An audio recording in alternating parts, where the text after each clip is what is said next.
Chapter 8. We Move North. When Colleen was 2 years old, I got a job with a magazine in Pennsylvania, in the northeast of the United States. We were ready for a change from Florida. There were too many people and cars. The weather was always hot, with a lot of thunderstorms. We wanted to live in a quiet place in the country. We wanted to see summer, winter, spring, and fall. Most of all, we wanted to see snow. Our new home was very beautiful. There was a small river near our house, and there were woods all around it. Marley was very happy. He loved playing in the woods and running after small animals. 3 weeks after New Year, it snowed. The children were very excited because it was their first time. We put on warm jackets and ran outside. Marley followed us. Marley was very funny in the snow. He fell down all the time. Snow lay on his fur and his face. I could only see a black nose and 2 brown eyes. I could read his thoughts. I don't understand. What's this? It feels so cold and wet. But then Marley jumped up again. He ran around the yard and jumped through the snow. The children laughed happily, and Marley was happy too. We had a great time. It was almost the end of our first winter in Pennsylvania. We were very happy in our new house. But Marley was 9 years old now. He moved more slowly, and he slept for most of the day. Sometimes, when I took him for a walk, he got very tired. His fur in many places was gray, not yellow. Life with Marley wasn't easy. He cost us a lot of money. He ate a lot of food, and he broke a lot of our things. We could never change him. We knew that.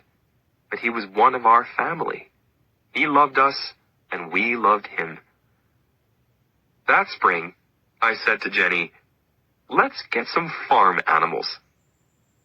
"Okay," she said, "but we don't have a place for big animals. Let's get some chickens. Then we can have eggs every day."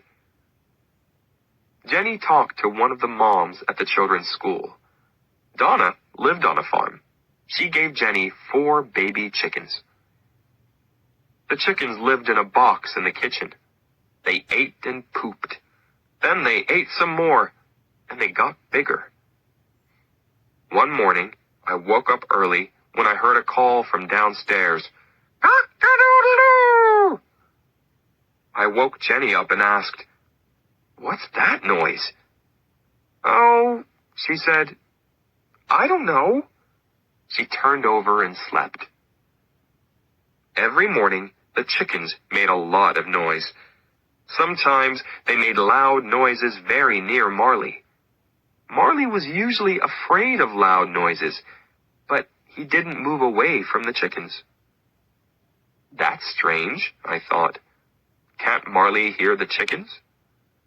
One afternoon, when Marley was asleep in the kitchen, I walked up behind him. "Marley," I said, but Marley didn't move. "Marley," I said again. Nothing. "Marley!" I shouted. Marley turned. He stood up and wagged his tail. Oh no, I thought. Marley can't hear. But Marley could hear some things. When we put food in his bowl, he always heard the sound of his dinner. He ran in from the next room. Marley was always hungry. He ate 4 big bowls of dog food every day, and he also ate our food. Labradors are big dogs, and Marley was a very large Labrador, but he never got fat. One day, I came home from work early, and I went into the kitchen.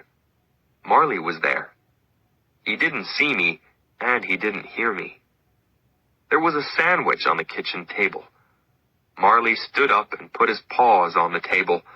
Then he ate the sandwich. "What are you doing, Marley?" I asked. "You are a bad dog." But he didn't hear me. He ate the sandwich happily. I put my hand on Marley's fur, and he jumped. When he saw me, he lay down on the floor. He looked up at me, and I started to laugh. I couldn't be angry with Marley. He was old now, and he couldn't hear.